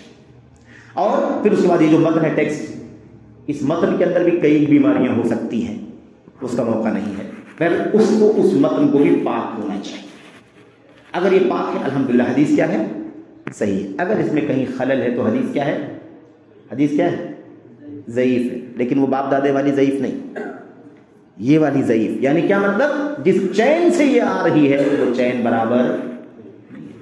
مثال کے طور پر ایک آدمی جھوٹ بولنے والا ہے، اس پورے چین میں ایک آدمی جھوٹ بولنے والا ہے. جب ایک آدمی جھوٹ بولنے والا ہے تو کیسے مان لیں کہ یہ بات نبی کریم صلی اللہ علیہ وسلم کی؟ کوئی کہہ سکتا ہے یار جھوٹ بولنے والا کیا ضروری ہے کہ یہ بھی جھوٹ ہی بولا ہوگا؟ یہ مان لینے سے کہیں زیادہ ضروری ہے کہ ہم یہ مان لیں کہ کوئی بات غلطی سے نبی کریم صلی اللہ علیہ وسلم کی طرف منسوب نہ ہو جائے جو آپ نے بیان نہ کیا. اس کا تحفظ زیادہ ضروری ہے بنسبت اس چیز کو تسلیم کر لینے اور برداشت کر لینے کے مقابلے میں. اس لیے یہ سب فلسفے، یہ سب ہیلے بہانے بیکار ہیں کہ ضعیف ہے، کہتے ہیں ضعیف ہے کیسے چھوڑ دیں، کمزور ہیں تو کیسے چھوڑ دیں، کیا باپ کو چھوڑ دیا جاتا ہے داد؟ یہ بیکار بات، یہ سب صحیح نہیں ہے. تو آپ سمجھ گئے نا کہ ضعیف کس کو کہا جاتا ہے؟ ہاں، وہ بات غیر معتبر ہو جاتی ہے، ناقابل اعتبار بن جاتی ہے، عمل نہیں کر سکتے. کیسے اس کو دین سمجھیں، کیسے اس کو سنت سمجھیں؟ ایک آدمی جھوٹا، ایک آدمی فاسق، ایک آدمی بدعتی، ایک آدمی کا حافظہ خراب تھا، پتہ نہیں کیا بیان کر دیا اسے. ٹھیک ہے نا، یہ خطرناک مسئلہ ہے. اچھا ایک بات اور آپ جان لیں کہ اس کی چھان بین بہت ضروری بھی ہے. اس کو ہلکا مت لینا، ہلکی مت لینا۔ لوگ کہتے ہیں کہ نہیں کچھ نہیں، جو دین اسلام چل رہا ہے ہم برسوں سے جانتے ہیں، وہی عمل کریں گے، یہ آج صحیح ضعیف کرنے سے ہم چھوڑنے والے نہیں ہیں۔ ارے یہ بہت خطرناک ہے میرے بھائیوں، اس بنیاد پر بڑی مشکلات پیدا ہوتی ہیں۔ میں آپ کو بتاؤں، آج آپ دیکھیں ابھی محرم کا مہینہ گئے ہیں، پچھلے سفر شروع ہوا ہے، اللہ کے نبی صلی اللہ علیہ وسلم کے خلفائے راشدین حضرت ابوبکر صدیق، عمر، عثمان، علی رضی اللہ تعالیٰ عنہم اجمعین، ایسے ہی اور آگے بڑھیں گے تو بنو امیہ کے ہے نا حضرت حسین اور حسن کے بعد حضرت معاویہ بن ابو سفیان رضی اللہ تعالیٰ عنہ، ان کے بیٹے یزید، اور آگے آپ دیکھتے ہوں گے اتنی ساری ہرزہ سرائیاں ابوبکر صدیق کے بارے میں کی جاتی ہیں، عمر فاروق اعظم کے بارے میں کی جاتی ہیں، عثمان غنی کے بارے میں کیسی کیسی زبان درازیاں لوگ کرتے ہیں ان کی خلافت کے سلسلے میں۔ حضرت معاویہ بن ابی سفیان رضی اللہ تعالیٰ عنہ داہیۃ العرب، میرے بھائی خیر ان کی سیرت میں جائیں گے تو بات بہت لمبی ہو جاتی ہے۔ فقیہ، امت کے فقیہ، امت کی چوٹی کے علماء میں سے ایک عالم کون؟ حضرت معاویہ، کاتب وحی رسول، وحی الہی جو نبی کریم صلی اللہ علیہ وسلم پر اترتی تھی۔ اتنا اونچا مقام میرے بھائیوں، لیکن کتنی باتیں جو کہتے ہیں لوگ ان کے بارے میں، کتابوں میں لکھا ہے نا، آپ کو حوالہ بھی ملے گا، حوالہ ملے گا کہ نہیں ملے گا؟ لوگ کہتے ہیں حوالہ لکھا ہوا ہے ایسا تاریخ کے اندر، تب تو لکھا ہے۔ آپ لوگ بلا وجہ الزام لگاتے ہیں کتابوں میں ہے، وہ لوگ لکھا ہوا ہے، یہی ہم کہتے ہیں۔ ہم کہاں کہتے ہیں کتابوں میں نہیں لکھا ہے؟ ایسی بھی لوگ باتیں بیان کرتے ہیں جو کتابوں میں بھی نہیں ہوتی ہیں، بے سر پیر کی بھی ہوتی ہیں، جھوٹ بھی ہوتی ہیں، لیکن جن لوگوں نے کتابیں لکھی، کتابوں میں حوالے دیے عثمان غنی کے بارے میں، عثمان غنی نے ایسا کیا، ایسا کیا، ایسا کیا، فلاں فلاں فلاں، ہے نا، یہ زیادتی کی اپنی خلافت میں، انہوں نے اپنے اقربا پروری کی، رشتہ داروں کو قریب کیا اور مال بیت المال میں ایسا کیا، دنیا بھر کی باتیں، حضرت معاویہ کے بارے میں ایسی باتیں، یزید کے بارے میں ایسی باتیں، یہ سب جو باتیں ہیں نا، اس کے حوالے دیے لوگوں نے کتابوں کے اندر، لیکن مسئلہ یہی ٹیڑھا ہے، حوالے کتابوں کے ہیں، لیکن یہ جو ابھی آپ کے سامنے چین کی بات ہو رہی تھی نا، اس کو دیکھنے سے پتہ چلتا ہے کہ اس میں وہ باتیں بیان کرنے والے دشمن ہیں نبی کریم صلی اللہ علیہ وسلم کے ان صحابہ کے۔ صرف علی کو جانتے ہیں، حسن حسین کو جانتے ہیں، فاطمہ کو جانتے ہیں، نبی کریم صلی اللہ علیہ وسلم کو جانتے ہیں، پنجتن پاک کے سوا وہ ابو بکر، عمر، عثمان کو خاطر میں لانے والے لوگ ہیں، شیعہ رافضی ہیں، ان لوگوں نے یہ روایتیں بیان کی ہیں۔ ہم جب چھانتے ہیں محدثین کی خدمات کو سامنے لا کر کے، ان کے کارناموں کو دیکھتے ہیں، پتہ چلتا ہے روایتیں تو ہیں، حضرت عثمان کے بارے میں باتیں بیان کی گئی ہیں، لیکن ان روایتوں کو بیان کرنے والے، نیریٹ کرنے والے جو راوی ہو کون ہیں؟ وہ کٹر قسم کے شیعہ اور رافضی راوی ہیں۔ اب بتاؤ ہماری ذمہ داری ہے کہ ذمہ داری ہے کہ چھان پھٹک کر کے بات نوٹ کریں، کیونکہ راویوں کو، روایتوں کو، کتابوں کے حوالوں کو تو جانے دو، ہم اس سے پہلے ہمارا ایمان کے لیے ایمان ہے السابقون الاولون من المہاجرین والانصار، اللہ کے نبی صلی اللہ علیہ وسلم کے صحابہ، مہاجرین، انصار یا اولین سابقین، اللہ ان سے راضی ہو چکا ہے، اللہ سے راضی ہو چکے ہیں، اللہ نے ان کے لیے جنت کے اندر باغات تیار کر رکھے ہیں۔ ہمارا ایمان ہے نا کہ کوئی صحابی رسول غیر معتبر، غیر مستند نہیں ہو سکتا۔ جب اللہ راضی ہونے کا اعلان کر چکا ہے، اس کا مطلب یہ ہے کہ یہ مر جائیں گے، لیکن کوئی ایسا کام کبھی نہیں کریں گے جس سے ان کی رضامندی پر کوئی حرف آئے، کیونکہ اللہ نے شہادت دی ہے، ہم نے تو نہیں ہے آج کہہ دیا اور کل بدل گئے۔ میرے بھائی اس لیے یہ سمجھنا ضروری ہے، اسی لیے سند کی بہت اہمیت ہے۔ سند کی کیا ہے؟ بہت اہمیت۔ چین کے ذریعے پتہ چلتا ہے کہ صحیح کیا ہے، ضعیف کیا ہے، اور یہی جرم ہے۔ اسی جرم کی، یعنی حدیث کی چھان پھٹک تحقیق نہ کرنے کی وجہ سے کتنی حدیثیں مارکیٹ میں چلتی ہیں، صبح شام ممبروں سے، محرابوں سے علماء بیان کرتے پھرتے ہیں، خطبہ بیان کرتے پھرتے ہیں، ہے کہ نہیں؟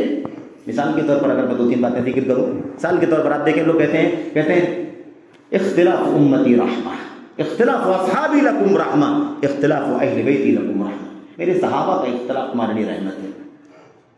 خلفائے راشدین، صحابہ کرام کا جو اختلاف ہو کیا امت کے لیے رحمت ہے۔ کہتے ہیں کہ میری امت کا اختلاف رحمت ہے۔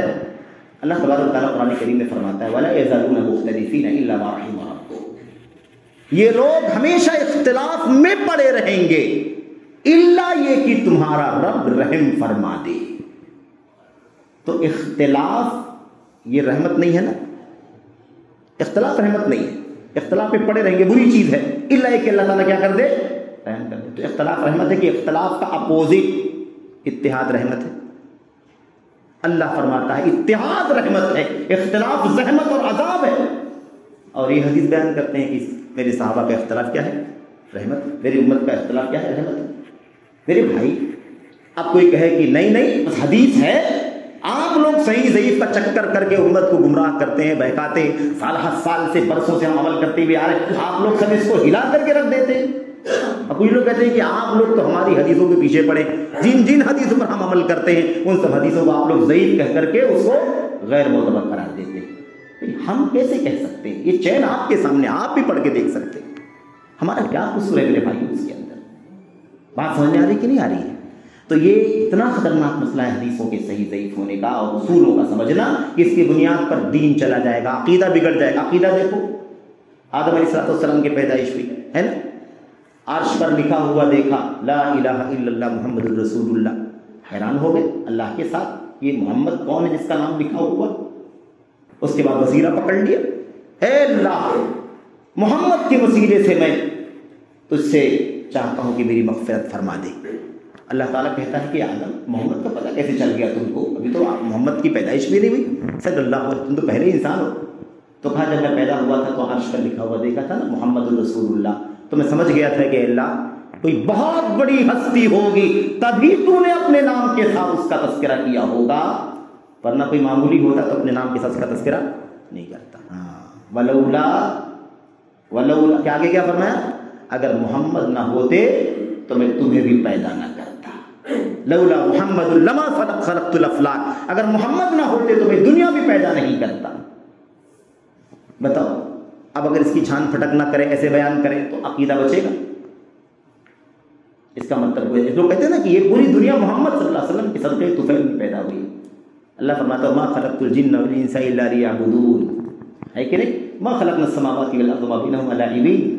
زمین آسمان کو اللہ نے اس لیے پیدا کیا، اسی لیے زمین آسمان اور درمیان کی مخلوق کو پیدا کیا تاکہ اللہ تبارک و تعالیٰ کی بندگی اس لیے زمین پر آسمان کے نیچے. یہ مقصد اللہ تبارک و تعالیٰ کا، انی جاعل فی الارض خلیفہ، اللہ تعالیٰ کو یہ نظام بنانا تھا نہ کہ محمد الرسول اللہ صلی اللہ علیہ وسلم کی پیدا کی. تو اللہ کا کلام یہ کہتا ہے اور یہ جھوٹی موضوع روایت ہے. ایسی کتنی باتیں ہیں میرے بھائیوں جو لوگ بیان کرتے رہتے ہیں. تو کہنے کا مطلب یہ ہے کہ حدیث رسول صلی اللہ علیہ وسلم کے سلسلے میں بہت ساری غلط فہمیاں، بہت ساری چیزیں، اسے بھی اصولوں کا پتہ نہیں ہے. اور اصولوں کو جاننے کے لیے علم کی روشنی میں آنا ضروری ہے، اور علم وہاں سے ملے گا جو اس کے متخصصین ہیں، وہاں سے اس کا سورس چاہے وہاں سے اس کا علم حاصل ہو سکتا ہے. بہرحال یہ چند بالکل اوپری باتیں تھیں. اللہ سے دعا ہے کہ اللہ تبارک و تعالیٰ ہم سب کو سمجھنے کی، عمل کرنے کی توفیق عطا فرمائے. اللہ تعالیٰ ذمہ دار خیر عطا فرمائے. آپ تمام حضرات کو بھی اللہ تعالیٰ جزائے خیر دے کہ آپ لوگوں نے غور سے سنا ان باتوں کو. اللہ سے دعا کرتے ہیں کہ اللہ تبارک و تعالیٰ ہم سب کو اپنے دین پر ثابت قدم رکھے، اپنی سچی توحید پر، اپنے نبی کی سچی سنت پر، اور امت کے اجلہ صحابہ کرام کے ادب پر، ان کے احترام پر، ان کی تکریم پر. اور اللہ تبارک و تعالیٰ ہمیں اور آپ کو ہمیشہ ہر چھوٹے بڑے مسئلے میں نبی کریم صلی اللہ علیہ وسلم کی سچی اور صحیح سنت کی جستجو کی توفیق عطا فرمائے. آمین رب العالمین. صحیح غلط بے سر بیر کی باتوں سے بچنے کی توفیق عطا فرمائے. آمین رب العالمین. وصلی اللہ وسلم وبارک علی نبینا محمد وعلی آلہ وصحبہ اجمعین. السلام علیکم ورحمۃ اللہ.